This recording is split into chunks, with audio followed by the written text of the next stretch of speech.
சிவ சிவ அன்பே சிவம் அறக்கட்டளையில் பயணம் செய்யும் அனைத்து அன்பர்களுக்கும் இனிய இரவு வணக்கம். இன்றைய சிறப்பு விருந்தினராக வந்திருக்கும் ஐஸ்வர்யா மேடம் அவர்களை குருவின் சார்பாக வருக வருக என்று வரவேற்கிறேன். மேடம், வெல்கம் டு அவர் டஸ்டன் சேனல். வெல்கம் பண்ணிக்கிறேன். Good evening. நீங்க ஃபர்ஸ்ட் லா ரிலேட்டடா நீங்க பேச வந்திருக்கீங்க. இது வரைக்கும் நம்ம ட்ரஸ்ட்ல கிட்டத்தட்ட மோர் தென் ஒரு கிட்டத்தட்ட ஒரு 1500 அவேர்னஸ் ப்ரோக்ராம் கிரியேட் பண்ணிட்டோம். இது வரைக்கும் லீகல் ரிலேட்டடா நம்ம வந்து பிளான் பண்ணல. இதுதான் ஃபர்ஸ்ட் டைம் நீங்க தான் எடுத்திருக்க ஃபர்ஸ்ட் ஸ்டெப். இதுக்கப்புறம் உங்க ஜேர்னில இருக்கிறவங்க நிறைய பேர் வந்து உள்ள வந்து நிறைய விஷயத்த வந்து டிராவல் பண்ணணும். ஏன்னா நடக்கிற விஷயங்களை பார்க்கும்போது சொசைட்டில ரொம்ப மோசமா இருக்கு. நான் கொஞ்ச நேரத்துக்கு முன்னாடி கூட ஒரு விஷயம் ஷேர் பண்ணியிருந்தேன். ஸோ என்ன சொல்றதுனே தெரியல, அந்த மாதிரி போயிட்டு இருக்கு. ஸோ நீங்க கண்டினியூ பண்ணிக்கலாம், உங்களை இம்ப்ரூவ் பண்ணிக்கிட்டு. தேங்க்யூ. வணக்கம். ஸோ அனைவருக்கும் வணக்கம். ஸோ என்னுடைய பேர் வந்து ஐஸ்வர்யா. பிஏ எல்எல்பி படிச்சுட்டு உயர்நீதிமன்றத்துல ஜூனியரா வந்து ஸோ பாலகிருஷ்ணன் சார் அவர்களுக்கு ரொம்ப நன்றி. இந்த மாதிரி ஒரு வாய்ப்பு கொடுத்ததுக்கு சிவசிவ அன்பேசம் அறக்கட்டளைக்கும் ஒரு பெரிய நன்றிகளை தெரிவிச்சுட்டு ஸோ நம்ம டாபிக் உள்ள போலாம். ஓகே, இப்ப நான் எதை பத்தி பேச போறேன் அப்படின்னா, பொதுவான சட்டங்கள். பொதுவான சட்டங்கள்னு சொன்ன உடனே வந்து நம்ம பொதுவான சட்டம்னு ஏதோ ஒண்ணு இருக்கா தனியா அப்படின்ட்டு கூடாது. பொதுவான சட்டம்னா என்ன அப்படின்னா, இப்போ வந்து காமனா வந்து லானா என்ன, லா வந்து நம்ம எதுக்காக வந்து அவ்வளவு இம்பார்ட்டன்ஸ் கொடுக்குறாங்க எல்லாருமே. லா தான் வந்து அடிப்படை காரணமாவே இருக்கு எல்லாத்துக்குமே சேர்த்து. ஸோ அந்த மாதிரி பொதுவான சட்டம் அப்படிங்கிறது வந்து பொதுவான லா சம்பந்தமான விஷயங்களை பத்தி நம்ம பார்க்க போறோம், பேசணும். ஸோ வந்து ஃபர்ஸ்ட் நம்ம பார்த்தோம் அப்படின்னா, சட்டம் அப்படிங்கிறது வந்து எங்கிருந்து வந்தது அப்படிங்கிறத பத்தி பார்த்துடலாம். பொதுவா அந்த சட்டம்னா இப்ப இருக்கிற நம்மளுக்கு எல்லாம் என்ன தோணும் அப்படின்னா, ஓகே இப்ப வந்து லா இருக்கு, ஒரு சட்டம் இருக்கு, அதுபடி நம்ம தண்டனை கொடுக்குறாங்க. இதெல்லாம் எல்லாருக்குமே தெரியும். இதையும் தாண்டி வந்து சட்டம் அப்படின்னா முன்னாடி ஒரு ஹிஸ்டரி நம்ம போய் பார்த்துக்கலாம். இப்ப மட்டும் கிடையாது, நிறைய வந்து நூற்றாண்டுகள் முன்னாடி வரைக்கும் இந்த மாதிரி வந்து ஒரு லாவை வந்து எழுதப்பட்ட லாவா இருக்கட்டும், எழுதப்படாத சட்டமா இருக்கட்டும், எல்லாருமே வந்து ஃபாலோ பண்ணிட்டு தான் வந்து இருந்திருக்காங்க. சோ எழுதப்படாத சட்டம் அப்படின்னு இருந்திருக்குது. பிஃபோர் வந்து பிரிட்டிஷ் காலம். பிரிட்டிஷ் காலம் நம்ம இந்தியாவுக்கு வராதுக்கு முன்னாடி எழுதப்படாத சட்டம் அந்த மாதிரி இருந்திருக்கு. எழுதப்பட்ட சட்டம் வந்து பிரிட்டிஷ் காலத்துல இருந்து சோ அடுத்து நம்ம ஆஃப்டர் இண்டிபெண்டன்ஸ் அதுக்கப்புறம் வந்து எழுதப்பட்ட சட்டம். சோ வந்து வேத காலத்துல இருந்து சொல்லலாம், இஸ்லாமிய ஆட்சி இருந்து முகமதிய காலத்துல இருந்து சொல்லலாம், அதுக்கப்புறம் இந்த மௌரியர் காலம் குப்தர் காலத்துல இருந்து சொல்லலாம், அடுத்து வந்து பிரிட்டிஷ் ஆட்சி. சோ இந்த மாதிரி வரிசையா வந்து இந்த எழுதப்பட்ட சட்டமும் எழுதப்படாத சட்டமும் வந்து நம்ம காலங்காலமா வந்து அது பின்பற்றிட்டு தான் இருக்கும் அப்படிங்கிறது தான் உண்மை. சோ வேத காலத்துல வந்து எந்த மாதிரி வந்து சட்டம் பார்த்தாங்க அப்படின்னா, ஒரு தர்மம், நியாயம், இந்த மாதிரி ஒரு அடிப்படையில ஒழுக்கம், கடமை, சோ இந்த மாதிரி ஒரு அடிப்படையில வந்து பார்த்திருக்காங்க. அது வந்து இந்த சாஸ்திரங்கள்ல சொல்லிடுவாங்க, கேள்விப்பட்டிருப்பீங்க. அர்த்த சாஸ்திரங்கள், சோ தர்ம சாஸ்திரங்கள், இந்த மாதிரி வந்து சாஸ்திரங்கள் அடிப்படையில வந்து அதை வந்து நம்ம சட்டமா வந்து ஃபாலோ பண்ணிட்டு இருந்திருக்கோம். ஒரு தர்மம், நியாயம், ஒழுக்கம் இந்த மாதிரி ஒரு ஆங்கிள் வந்து நம்ம ஃபாலோ பண்ணிட்டு இருந்திருக்கிறோம். இது வந்து மௌரியர் காலத்துல குப்தர் காலத்துல எப்படின்னா ஒரு அரசர், நீதிபதி இந்த மாதிரி வந்து அது மாற்றம் அடைஞ்சிச்சு. சோ அதுக்கப்புறம் பார்த்தோம் அப்படின்னா நீதிமன்றங்கள்லாம் வர ஆரம்பிச்சு. இந்த மௌரியர் காலத்துல, இந்த குப்தர் காலத்துல எல்லாம் நீதிமன்றங்கள் இந்த மாதிரி வர ஆரம்பிச்சு குற்றம் பண்ணவங்க எல்லாம் அங்க போய் தண்டனைக்கு உட்பட்டு இந்த மாதிரி. அடுத்து வந்து இஸ்லாமிய முகமதிய ஆட்சி வந்து வந்துச்சு. சோ அதுல பார்த்தோம் அப்படின்னா மேக்சிமம் அங்க என்ன பண்ணுவாங்க அப்படின்னா ஒரு மதம் சம்பந்தமான விஷயங்களுக்கு தான் முக்கியத்துவம் கொடுப்பாங்க. அந்த மாதிரி ஒரு ஆட்சி வந்து நடந்துட்டு இருந்துச்சு. சோ முஸ்லிம்களுக்கு இப்ப இருக்கிற ஒரு சட்டம் பாத்தீங்க அப்படின்னா ஷரியத் சட்டம் சொல்லிட்டு அந்த மாதிரி எடுத்திருக்கு. அதுக்கு முன்னாடி இந்த சிவில் மற்றும் குற்றவியல் நீதிமன்றங்கள்லாம் வந்து அப்பவே வந்து இருந்திருக்கு. சோ மத அடிப்படையிலான சட்டம் தான் இங்க நிறைய வந்து இருந்திருக்கு சொல்லலாம். சோ இஸ்லாமிய ஆட்சிக்கு அதுக்கப்புறம் பாத்தீங்க அப்படின்னா ஒரு பிரிட்டிஷ் ஆட்சி வந்துருச்சு. பிரிட்டிஷ் ஆட்சி எப்ப வந்துச்சு அப்படின்னா இந்தியாவுல இந்த ஆங்கில கிழக்கிந்திய கம்பெனி வந்ததுக்கு அப்புறம் சோ வந்ததுன்னு சொல்லலாம். ஆங்கில கிழக்கிந்திய கம்பெனி 1600வது வருடங்கள்ல ஆரம்பிச்சு சோ இந்தியாவுக்குள்ள வந்து நல்லா அவங்க கம்பெனி வந்து ரன் பண்ணி ஒரு கம்பெனியா இருந்த ஒரு பிரிட்டிஷ வந்து அதுக்கப்புறம் வந்து நாட்டவே ஆள விட்ட ஒரு அப்பாவி மக்கள் தான் இந்திய மக்கள்னு சொல்லலாம். சோ அந்த அளவுக்கு வந்து கம்பெனி ஆள்றதுக்குள்ள வந்திருக்காங்க வங்காளத்துல. சோ அதுக்கப்புறம் என்னாச்சு அப்படின்னா இந்தியாவுல உள்ள இந்த ஸ்பைசி பொருள்னு சொல்லுவாங்க, இந்த மிளகு இந்த மாதிரி ஸ்பைசி பொருள் எல்லாம் வந்து அவங்க இது பண்ணி கொள்முதல் பண்ணி அவங்க சேல் பண்ணி சோ அந்த மாதிரி வந்து நிறைய விஷயங்கள் இந்த ஷேர் மார்க்கெட் சொல்லுவாங்க அப்பவே வந்து அந்தபடி வியாபாரம் பண்ணி என்ன பண்ணிட்டாங்க அப்படின்னா கிழக்கிந்திய கம்பெனியை நல்லா விரிவுபடுத்தி அது மூலமா வந்து கொஞ்சம் கொஞ்சமா ஒரு 50 70 வருஷத்துக்குள்ள இந்தியாவே அவங்க ஆட்சி புரிய ஆரம்பிச்சிட்டாங்கன்னு சொல்லுவாங்க. சோ அவங்க இருந்தப்ப எந்த மாதிரி சட்டங்கள்லாம் உருவாக்குனாங்க அப்படின்னா 1772 வந்து வாரன் ஹேங்ஸ்டிங்ஸ் நம்ம எல்லாம் ஹிஸ்டரியில படிச்சிருக்கோம். சோ அவர் வந்து ஒரு ஓபன் பண்ணது அந்த ஹிந்து முஸ்லீம் லா கோடிபிகேஷன் வந்து அவர் மூலமா வந்து கொண்டு வரப்பட்டாங்க. சோ அதுக்கப்புறம் 1873 வந்து ஒழுங்குமுறை சட்டம்னு சொல்லிட்டு ஒரு கொண்டு வந்தாங்க. இந்த ஒழுங்குமுறை சட்டம் எதுக்காக கொண்டு வந்தாங்க அப்படின்னா இந்த மாதிரி அவங்க ஓபன் பண்ண அந்த கம்பெனி வந்து ஒழுங்காதான் போதா அப்படின்னு பாக்குறதுக்காக அந்த ஒழுங்குமுறை சட்டம். சோ இந்த மாதிரி வந்து அந்த ஒழுங்குமுறை சட்டம் வந்து மறுபடியும் வந்து கரெக்டா தான் நடக்குதா அப்படிங்கிறதுக்காக 1773 வந்து கொண்டு வந்தாங்களா. அடுத்து வந்து 20 வருஷத்துக்கு ஒரு தடவை அந்த வந்து கம்பெனி வந்து செக் பண்ணணும். இது எப்படி போயிட்டு இருக்கு, லாபமா தான் போயிட்டு இருக்கா, நட்டமா போயிட்டு இருக்கா அப்படின்னு அது செக் பண்றதுக்காகவே மறுபடியும் பட்டய சட்டம் அப்படி சொல்லிட்டு கொண்டு வந்து 1793 2000 1800 1793 1813 1833 1853 சோ இந்த மாதிரி 20 வருடங்களுக்கு ஒரு முறை வந்து இந்த ஒழுங்குமுறை சட்டம் வந்து அவங்க கம்பெனி வந்து சரிபார்க்கப்பட்டு இந்த மாதிரி ரன் ஆயிட்டு இருக்கு. சோ வந்து எப்ப அதுக்கப்புறம் வரலையா அப்படின்னு நம்ம யோசிப்போம். இந்த கம்பெனி வந்து அதுக்கப்புறம் ரன் பண்ணலையா, அதுக்கப்புறம் ரன் பண்ணல. என்ன ரீசன் அப்படின்னா அந்த கிழக்கிந்திய கம்பெனி வந்து நட்டமாகி க்ளோஸ் ஆகி ஸ்ட்ரைட்டா வந்து பேரரசி மகாராணி பிரிட்டிஷ் பேரரசி மகாராணி இங்கிலாந்துல அவங்க நேரடியா ஆட்சி புரிய ஆரம்பிச்சிட்டாங்க 1858. சோ அதோட வந்து இந்த கிழக்கிந்திய கம்பெனியை ஒழிச்சிட்டு என்ன பண்ணிட்டாங்க, நேரடியா வந்து நம்ம இந்தியாவை வந்து ஆட்சி புரிய வர்றாங்க. சோ அதுல இருந்து அப்படிதான் வராங்க. அவங்க ஆட்சி புரிய வர்றாங்க. நிறைய விஷயங்கள் குழப்பங்கள் நடக்குது. சோ வந்து நிறைய மாற்றங்கள் வருது இந்தியாவுல. நிறைய வந்து அடிமைத்தனம் பண்றாங்க. நிறைய அடிமைத்தனம் மட்டும் தான் பண்றாங்கன்னு கேட்டா நிறைய நல்லதும் பண்ணியிருக்காங்கன்னு தான் சொல்லணும். கல்வி விஷயங்கள்ல வந்து பிரிட்டிஷ்காரங்க இல்ல அப்படின்னா நம்ம இந்தியா வந்து இந்த அளவுக்கு கல்வி ஓரளவாவது வளர்ந்துருக்குமான்னு சொல்ல முடியாது. சோ அவங்க பக்கம் நிறைய பிளஸ் பாயிண்டும் இருக்குன்னு தான் சொல்லணும். ஜென்ரலா பேசணும் அப்படின்னு. ஓகேவா? அந்த மாதிரி வந்து 58 வரைக்கும் அவங்க பேரரசி மகாராணி அறிவு போட்டுட்டாங்க. நாங்க தான் இனிமே நேரடியா வந்து இந்தியாவை ஆட்சி புரிவோம் அப்படி இந்தியாவை கப்புன்னு பிடிச்சிருக்காங்க. சோ அதுக்கப்புறம் வந்து கொண்டு வந்த சட்டங்கள் பாத்தீங்க அப்படின்னா இந்தியன் ஹை கோர்ட்ஸ் எல்லாம் கொண்டு வர ஆரம்பிச்சிட்டாங்க 1861. ஹைகோர்ட் பாம்பேல, சென்னையில, கல்கத்தால இந்த மாதிரி வந்து ஹைகோர்ட் கொண்டு வர ஆரம்பிச்சிட்டாங்க. சோ 1935 அதுக்கப்புறம் கொஞ்ச நாள் அப்படியே ஆட்சியா வர்றாங்க. அவங்களுக்கு அப்புறம் அவங்க தொடர்ந்து வந்து வர்றாங்க. 1935 பாத்தீங்க அப்படின்னா கவர்மெண்ட் ஆஃப் இந்தியா ஆக்ட்னு சொல்லிட்டு கொண்டு வராங்க. சோ அப்பவே என்ன பண்ணிட்டாங்க, இந்திய மக்கள் எல்லாருமே வந்து நம்மளுக்கு சுதந்திரம் கிடைச்சிரும் போலன்னு சொல்லிட்டு நம்பி நிறைய வந்து ஹெல்ப் பண்ணிருக்காங்க. சோ அப்பவும் என்ன அந்த ஆக்ட்ல பாத்தீங்க அப்படின்னா இந்தியாவுக்கு விடுதலை தர்ற மாதிரி எந்த இடத்துலயும் சொல்லியிருக்க மாட்டாங்க. சோ வந்து பாத்தீங்க அப்படின்னா இந்திய மக்கள் வந்து ரொம்ப வெக்ஸ் ஆயிடுவாங்க. சரி ஓகே இனிமே வந்து நம்மளுக்கு கிடைக்காது போல அப்படின்னு. சோ அதுக்கப்புறம் ஒரு விஷயம் மூலமா அவங்களுக்கே தெரியும் சுதந்திரம் எப்படி கிடைச்சிச்சுன்னு. 1947 இந்த மாதிரி கொடுத்துட்டு இந்தியா வந்தாங்கன்னு கொடுத்துட்டு போயிடுறாங்க. சரி ஓகே. அப்ப 1947க்கு அப்புறம் எப்படி வந்து இந்தியா இருந்திருக்கும், அப்படியே கொடுத்துட்டு ஒண்ணுமே பண்ணாம போயிட்டாங்க. அவ்வளவுதான் சொல்றதெல்லாம் சுரண்டிட்டு அப்படியே போயிட்டாங்க அவங்க பிரிட்டிஷ்காரங்க. அப்போ வந்து அதுக்கப்புறம் நான் இந்தியா வந்து எப்படி இருக்கும் அப்படிங்கறதா இங்க விஷயம். அதுல இருந்து தான் ஸ்டார்ட் ஆகுது. சோ எக்கனாமிக் லெவல்ல இருக்கட்டும், சமூகம் சம்பந்தமான விஷயங்களா இருக்கட்டும், பாதுகாப்பு சம்பந்தமான விஷயங்களா இருக்கட்டும், சுகாதாரம் சம்பந்தமான விஷயங்களா இருக்கட்டும். சோ எல்லா விஷயங்களுமே பார்த்தோம் அப்படின்னா ரொம்ப பின்தங்கி இருக்கு. அவங்க வந்து அவங்க ப்ராஃபிட்ட தான் எல்லாமே நினைச்சாங்களே தவிர மக்களோட அந்த நலன் வந்து ஃபுல்லா அவங்க இப்ப பாத்தீங்க அப்படின்னா எக்ஸாம்பிளுக்கு பிரைவேட் கம்பெனி நீங்க கேள்விப்பட்டிருப்பீங்க. அவங்க ப்ராஃபிட் மட்டும் தான் இது பண்ணுவாங்களே தவிர மக்களோட அந்த நலம், மக்களோட அந்த பாதுகாப்பை பத்தி யோசிக்க மாட்டாங்க. சோ அதே மாதிரிதான் பிரிட்டிஷ்காரங்க வந்து அந்த மாதிரி போயிட்டாங்க. அதுக்கப்புறம் இந்தியாவில் வந்து ஒவ்வொரு சட்டமா கொண்டு வர்றாங்க. சோ முதல் முறையா வந்து அம்பேத்கர் குழுவினால சட்டம் வந்து எழுதப்படுறாங்க. இந்திய அரசியலமைப்பு வந்து உருவாக்கப்படுறாங்க. 2 வருடம் 11 மாதங்கள் 18 நாட்கள். சோ இவ்வளவு நாட்கள் எடுக்கப்பட்டு ஒரு அழகான இந்திய அரசியலமைப்பை உருவாக்கி அப்படியே அந்த குழந்தைய வந்து கொடுக்குறாங்க இந்தியாவுக்கு. பச்சை குழந்தைய கொடுக்குறாங்க. சோ அந்த குழந்தை தான் இன்ன வரைக்கும் நம்ம யூஸ் பண்ணிட்டு இருக்கிற, இன்ன வரைக்கும் நம்ம வந்து அதை ஃபாலோ பண்ணிட்டு இருக்கிற ஒரு சட்டம் என்று சொல்லலாம். சோ 1950 வந்து இந்திய அரசியலமைப்பு உருவாக்குறாங்க. சோ 1950 வந்து இந்த அரசியலமைப்பு உருவாக்கும் போது முக்கியமா அதுல என்ன சொல்றாங்க அப்படின்னா ஃபண்டமெண்டல் ரைட்னு சொல்லிட்டு ஒண்ணு சொல்றாங்க. சோ அடிப்படை உரிமைகள் அப்படின்னு. நம்ம எல்லாருக்குமே உரிமைகள் இருக்குன்னு எல்லாருக்கும் தெரியும். சோ அடிப்படை உரிமைகள் எல்லாம் என்னென்ன அப்படிங்கிறது முக்காவாசி பேருக்கு தெரியலன்னு தான் சொல்லணும். நம்ம நாட்டுல நம்ம தமிழ்நாட்டிலேயே இருக்கட்டும் தெரியலன்னு தான் சொல்லணும். பயப்படுவாங்க மக்கள். ஏதாவது பப்ளிக்ல போலீஸா இருக்கட்டும், வேற யாராவது இருக்கட்டும், ஏதாவது அர்த்தம் போது இது நம்ம பண்ணக்கூடாதுல்ல அப்படின்னு நினைப்பாங்க. அவங்களுக்குமே தெரியாது இந்த மாதிரி அடிப்படை உரிமை நம்மளோட உரிமைன்னு சொல்லிட்டு அவங்களுக்கே தெரியாது.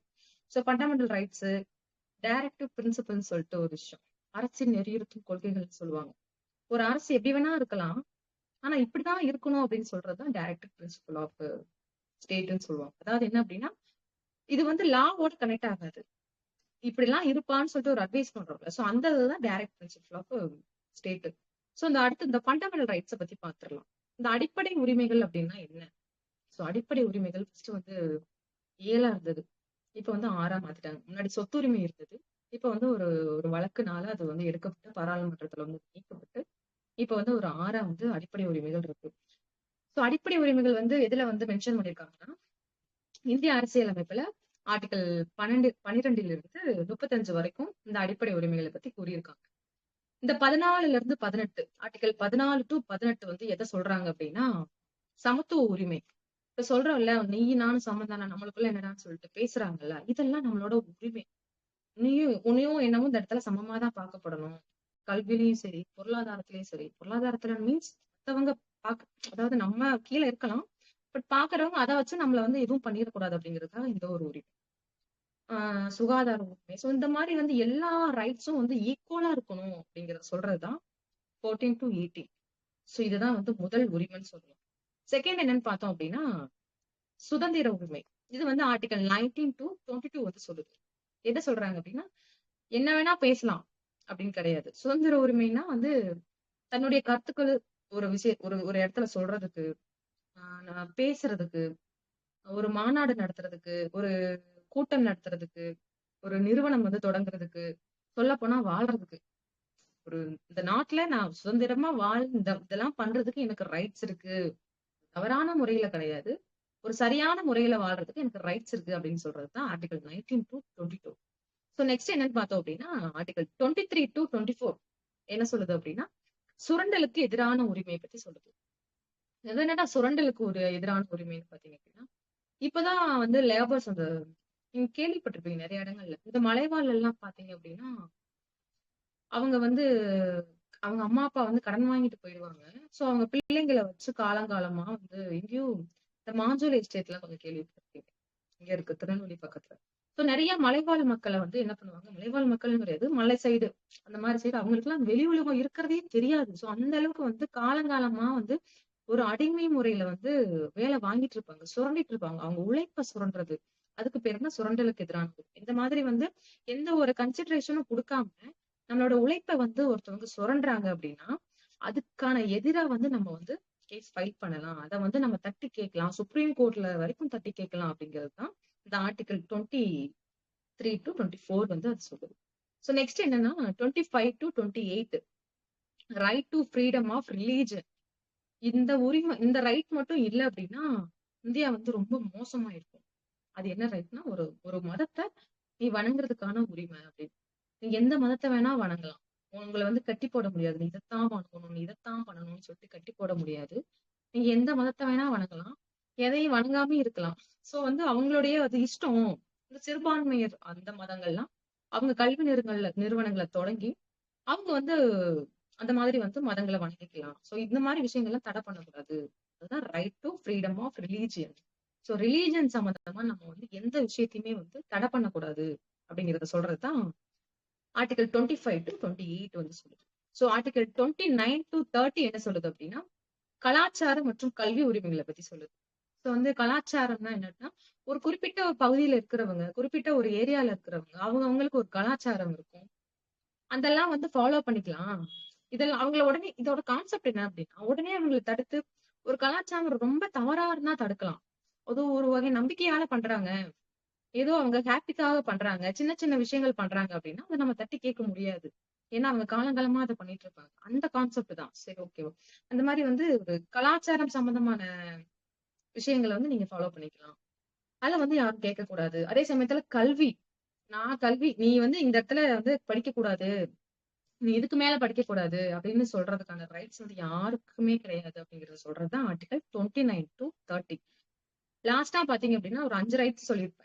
லாஸ்டா பாத்தீங்க அப்படின்னா 32 ஆர்டிகல் 32 இது வந்து ரொம்ப முக்கியமானது. என்ன ரைட் டு கான்ஸ்டிடியூஷனல் ரெமடிஸ். அதாவது என்ன அப்படின்னா, மேல சொல்லப்பட்ட இந்த மாதிரி வந்து சுரண்டலுக்கு எதிரான உரிமை, சமத்துவ உரிமை, சுதந்திர உரிமை, இந்த மாதிரி வந்து ரிலீஜியன், கல்வி, கலாச்சாரம் இந்த மாதிரி விஷயங்கள்ல ஒருத்தர் வந்து பாதிக்கப்பட்டாங்க அப்படின்னா ஹைகோர்ட்ல போய் டைரக்டா போய் கேஸ் ஃபைல் பண்ணி இந்த மாதிரி வந்து கேட்கலாம். இந்த மாதிரி எனக்கு ஆப்போசிட்டா எனக்கு சுரண்டலுக்கு எதிரான உரிமை, சுரண்டலுக்கு வந்து நான் உள்ளாக்கப்பட்டேன், என்னால பேச முடியல, சோ கருத்து சுதந்திரம் எனக்கு கிடையாது, எனக்கு ஈக்குவலா நடத்தப்படல, சமத்துவ உரிமை எனக்கு கிடையாது, இந்த மாதிரி சொல்லிட்டு ஹைகோர்ட் போலாம், சுப்ரீம் கோர்ட்டுக்கே நேரா போயிட்டு இதை நம்ம வழக்கிடலாம். சோ இந்த மாதிரி ஒரு விஷயத்த சொல்றதுதான் article 32, right to remedies. So அதுக்கான தீர்வுகளை நம்ம கேட்கறதுக்கு ஒரு ஆர்டிகல் தான் 32. அதுக்கும் நம்மளுக்கு உரிமை இருக்குன்னு சொல்ல வராங்க இந்தியன் கான்ஸ்டிடியூஷன். அப்ப பாத்துக்கோங்க, அடிப்படையே இதுதாங்க. என்ன அப்படின்னா, இது நீங்க தாண்டி வந்து எந்த ஒரு குற்றங்களுக்குள்ள போக முடியாது. இதை தாண்டிதான் குற்றங்களே இருக்கும். சுதந்திர உரிமைனா என்னது? நான் எங்க வேணா வேலை பார்க்கலாம், என்ன வேணா பண்ணிக்கலாம். அப்ப தடுத்தானா அது ஒரு குற்றம். சுத்தி வளைச்சு பார்க்கும்போது இந்த அடிப்படை உரிமை வந்து பாதிக்கப்பட்டுச்சுனாலே அது ஒரு குற்றம் தான் அப்படிங்கிறது தான் அப்படிங்கிறதுக்கான விஷயம். சோ எந்த ஒரு வழக்கா இருக்கட்டும் சரி, இந்த அடிப்படை உரிமைகள் வந்து பாதிக்கப்படாம தான் நடத்துவாங்க. சோ இந்த பக்கம் ஒரு ஒரு பக்கம் நியாயமா இருக்கலாம், இந்த பக்கம் ஒரு நியாயமா இருக்கலாம், ரெண்டு பக்கம் பார்க்கும்போது கரெக்ட்னு தான் தோணும். ஆனா எந்த பக்கம் அடிப்படை உரிமை பாதிக்கப்படுதோ அதுக்கு தான் சப்போர்ட் பண்ணுவாங்க கோர்ட்ல. சோ எதை வேணா மாத்துங்க, அம்பேத்கர் என்ன சொல்லியிருக்காரு அப்படின்னா, எதை வேணா சேஞ்ச் பண்ணுங்க, இந்த கான்ஸ்டிடியூஷன்ல இருக்கிற அந்த ஃபண்டமெண்டல் ரைட்ஸ் மட்டும் சேஞ்ச் பண்ணாதீங்க அப்படின்ட்டு. சோ இதுதான் அடித்தளமே கொடுக்குது ஒரு சட்டமுக்கு, ஒரு சமுதாயத்துக்கு, ஒரு நீதிமன்றத்துக்கு, எல்லாத்துக்குமே ஒரு அடிப்படையானதே இந்த ஃபண்டமெண்டல் ரைட்ஸ். சோ நம்ம பொதுமக்களாகிய நம்ம என்ன பண்ணணும் அப்படின்னா, இதை கண்டிப்பா தெரிஞ்சுக்கணும். ஏன்னா இது எல்லாமே வந்து ரொம்ப முக்கியமான விஷயம். இது இல்லாம வந்து கிடையவே கிடையாது. ஓகேவா? நெக்ஸ்ட் பார்த்தோம் அப்படின்னா, இதுக்கு ஒரு ஒரு வழக்கு இருக்கு. இந்த சொத்துரிமை வந்து எதுக்கு இதுக்கு நீக்கப்பட்டாங்க அப்படின்னு சொன்னேன். முன்னாடி வந்து எவ்வளவு வேணா சொத்து சேர்த்துக்கலாம், அதை பத்தி அவங்க கேட்கக்கூடாது அப்படின்னு. சோ நம்மளுக்கு கேட்கிறப்பயே ஒரு மாதிரி இருக்கும்ல. அது அப்படியே ஒரு மனுஷன் வந்து தப்பு பண்றானா சரி பண்றானான்னு தெரியாது, எவ்வளவு வேணா சொத்து சேர்த்துக்கலாம்னு எப்படி சொல்ல முடியும்? சோ வந்து ஏதோ ஒரு பல சூழ்நிலைகளால தோணிருக்கலாம். அதுல ஒரு முக்கியமான வழக்கு பார்த்தோம் அப்படின்னா, Kesavananda Bharati versus state of Kerala. So 1973 இந்த வழக்கு வந்து நடந்தது. இந்த கேஸ் நடந்தது. சோ வந்து பாத்தீங்க அப்படின்னா, இதுல கேசவனந்தான்னு சொல்லிட்டு ஒருத்தர் வந்து ஒரு மடம் வச்சு நடத்துறாரு. மதம் சம்பந்தமான ஒரு மடம் வச்சு நடத்துறாரு. அதுல அவரோட ப்ராப்பர்ட்டில நிறைய லேண்ட் இருக்கு. சோ கேரளால இருந்து என்ன பண்றாங்க அப்படின்னா, லேண்ட் ரிஃபார்ம்காக அந்த டைம்ல வந்து நிறைய வந்து அவங்க இருந்து கைப்பற்றிக்கிறாங்க. சோ இதை எதிர்த்து வந்து கேசவனந்தா வந்து வழக்கு போடுறாரு. சுப்ரீம் கோர்ட் வரைக்கும் இந்த வழக்கு போயிடுச்சு. சோ வந்து என்ன பண்றாங்க அப்படின்னா, அந்த பாராளுமன்றத்துக்கு வந்து இந்த சொத்துரிமையை வந்து ரிமூவ் பண்ணுங்க அப்படின்னு சொல்லிட்டு இந்த உச்சநீதிமன்றத்தை சொல்லிட்டாங்க. சோ இந்த கேஸ்ல நம்ம எந்த விஷயத்த வந்து பார்க்க போறோம்னா, ஒரு பாராளுமன்றத்துக்கு வந்து ஒரு கேஸ வந்து ஒரு இந்தியன் கான்ஸ்டிடியூஷன்ல வந்து உடனே மாத்த முடியுமான்னு கேட்டா, பாராளுமன்றத்துக்கு அந்த ரைட்ஸ் கிடையாது. அதுவே வந்து கொஞ்சம் அமெண்ட்மெண்ட் பண்ண முடியுமான்னு கேட்டா அந்த ரைட்ஸ் இருக்கு. எப்ப வந்து ஃபுல்லா மாத்தலாம் அப்படின்னா, இந்த மாதிரி வந்து முழுசா ஒரு வயலேட் ஆகுற மாதிரி, இது என்ன ரொம்ப அநியாயமா இருக்குன்னு யோசிக்கிற மாதிரி ஒரு விஷயம் இருக்குன்னா, அப்ப பாராளுமன்றத்துக்கு மாத்துற மாதிரி ரைட்ஸ் இருக்கு அப்படின்னு சொன்ன வழக்கே வந்து இந்த கேசவனந்தா அப்படின்னு வழக்கு. சோ பார்த்தோம் அப்படின்னா, இந்த வழக்கு வந்து ரொம்ப ஒரு லேண்ட்மார்க் வழக்கு. எங்க போனாலும் இத பத்தி பேசாம ஒரு விஷயமே சொல்ல மாட்டாங்க கோர்ட்ல. அந்த மாதிரி ஒரு கேஸ் தான் இந்த கேஸ். இந்த கேஸ் பத்தி நம்ம எல்லாருமே தெரிஞ்சுக்கணும். இன்னும் நிறைய விஷயங்கள் நம்ம பேசலாம். இருந்தாலும் நீங்க தனியா போயிட்டு இந்த மாதிரி இந்த வழக்க வந்து கண்டிப்பா நீங்க பாருங்க. ஒரு பாராளுமன்றத்துக்கு என்னென்ன பவர் இருக்குன்னு சொல்லிட்டு இந்த வழக்குல இருந்து தான் சொல்லியிருப்பாங்க. என்னதான் ஒரு பாராளுமன்றம் அமெண்ட்மெண்ட் பண்ணிக்கலாம், இந்த விஷயத்த மட்டும் ஃபாலோ பண்ணிக்கணும். என்ன வேணா பண்ணலாம். பட் நான் இப்ப சொல்ல போற இந்த விஷயத்த வச்சுட்டு தான் முடிவு பண்ணணும் அப்படின்னு வந்து சொல்லியிருக்காங்க. அது என்ன அப்படின்னா, அந்த பேசிக் ஸ்ட்ரக்சர் அது என்ன அப்படின்னா, கான்ஸ்டிடியூஷன் சுப்ரமேசின்னு சொல்லிட்டு வரும். அப்புறம் secularism, separation of powers, judicial review இந்த மாதிரி வந்து இதுக்கு உட்பட்டு தான் இருக்கணும். இதை தாண்டி வந்து நீங்களே முடிவு பண்ணிட்டு ஒரு சுதந்திரமா செயல்படக்கூடாது. அரசியலமைப்பு வந்து மாத்துறது, எழுதுறது இதெல்லாம் பண்ணக்கூடாது அப்படிங்கிறது இது மூலம் அந்த வழக்கு மூலம் சொல்லியிருக்காங்க. சோ இதெல்லாம் பார்த்தாச்சு. ஓகே, ஃபண்டமெண்டல் ரைட்ஸ் பார்த்தாச்சு. 1950ல கொண்டு வர்றாங்க. சோ இது இல்லாம எதுவுமே கிடையாது. அதை நம்ம பார்த்துட்டோம். நெக்ஸ்ட் வந்து பார்த்தோம் அப்படின்னா, முக்கியமான ஒரு ஆக்ட் என்னன்னு பார்த்தோம் அப்படின்னா, ஹிந்து மேரேஜ் ஆக்ட் அதுக்கப்புறம் கொண்டு வர்றாங்க. 1955ல கொண்டு வர்றாங்க. இதை ஏன் 1955லயே கொண்டு வரணும் அப்படின்னு சொல்லிட்டு ஒரு கேள்வி வரும். என்ன அப்படின்னா, அப்பெல்லாம் ரொம்ப பயங்கரமா இருந்துச்சு நம்ம சமுதாயம், இந்தியாவா இருக்கட்டும். நிறைய விஷயங்கள், நிறைய ஒழுக்கம் சம்பந்தமான விஷயங்கள் இருக்கட்டும், ரொம்ப பின்னோக்கி இருந்துச்சுன்னு சொல்லலாம். சோ வந்து சொத்து சம்பந்தமான விஷயங்கள் நிறைய பிரச்சனை. அதெல்லாம் கரெக்ட்டா கொண்டு வரதுக்காக 1955ல ஹிந்து மேரேஜ் ஆக்ட்ன்னு சொல்லிட்டு ஒண்ணு கொண்டு வராங்க. இது எப்படி சொத்து சம்பந்தமான விஷயங்கள் இருக்குன்னா, மேரேஜ் பண்ணாதானே அவங்க படித்தானே சொத்து வரும். சோ அடுத்தடுத்து அந்த மாதிரி சொத்து சம்பந்தமான விஷயம் அது அடுத்தடுத்து பேசலாம்.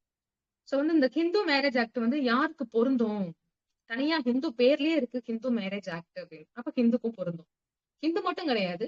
இந்த புத்திஸ்ட் இருக்காங்கல்ல, புத்த மதம் அவங்களுக்கும் பொருந்தும். ஜெயினிஸ் அவங்களுக்கும் பொருந்தும். சீக்கியர்கள் அவங்களுக்கும் பொருந்தும். சோ இந்த மாதிரி இவங்களுக்கு மட்டும் பொருந்தக்கூடிய ஒரு ஆக்ட் தான் ஹிந்து மேரேஜ் ஆக்ட். இது கொண்டு வந்தது 1955.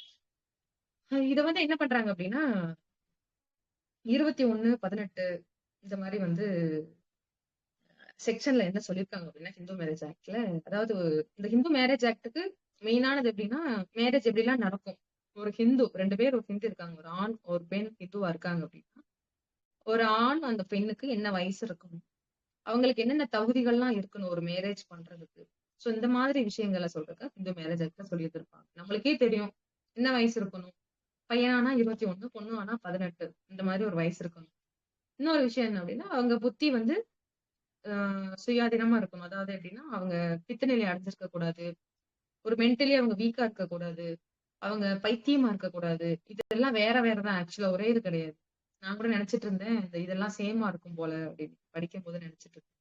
இதெல்லாம் 3மே வேற வேற. அதை நான் அப்புறமா உங்களுக்கு எக்ஸ்பிளைன் பண்றேன். சோ வந்து இந்த மாதிரி வந்து பைத்தியம், பித்துநிலை அடைந்தவர், விட்டு விட்டு மூளை கோளாறு ஏற்படுபவர், சோ இந்த மாதிரி நிறைய விஷயங்கள் இருக்கு. இந்த மாதிரி ஒரு பர்சனை வந்து மேரேஜ் ஆகும்போது இருக்கக்கூடாது. சோ அது மாதிரி ஒரு கண்டிஷன் இருக்கு. 18 வயசு பூர்த்தி பண்ணிருக்கணும். ஆணுன்னா 21 வயசு பூர்த்தி பண்ணிருக்கணும். இது நம்ம எல்லாருக்குமே தெரியும். சரி நெக்ஸ்ட் என்ன அப்படின்னா முதல் கல்யாணமா இருக்கணும். இது ரொம்ப முக்கியம். கல்யாணம் ஆக போற அந்த பெண்ணுக்கோ, கல்யாணம் ஆக போற அந்த ஆணுக்கோ ஏற்கனவே ஒரு மனைவியோ கணவனோ இருத்தல் கூடாது. ஒருவேளை அவ்வாறு இருந்தால் அந்த கல்யாணம் வாய்டு, செல்லாத கல்யாணம் சொல்லிட்டு அறிவிக்கப்பட்டுரும். சோ இது 3. 4த் என்ன அப்படின்னா அஹ் கல்யாணம் பண்ண போறவங்க இந்த 2 பேருக்கும் இந்த சடங்குகள்னு சொல்லுவாங்க. சுத்தி வருவாங்கல்ல. ஆக்சுவலா அது எக்ஸெப்ஷனா தான் இருக்கு. இது நடந்தாலும் நடக்கலாங்கிற மாதிரி காலப்போக்குல வந்துருச்சு. அப்ப இருந்ததை சொல்றேன்.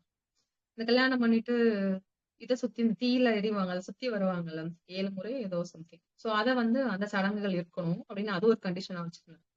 இன்னொரு கண்டிஷன் என்னன்னு பார்த்தோம் அப்படின்னா மேரேஜ் பண்ணிக்க போறவங்க வந்து ஆஹ் தகாத உறவு முறையில இருக்கக்கூடாது.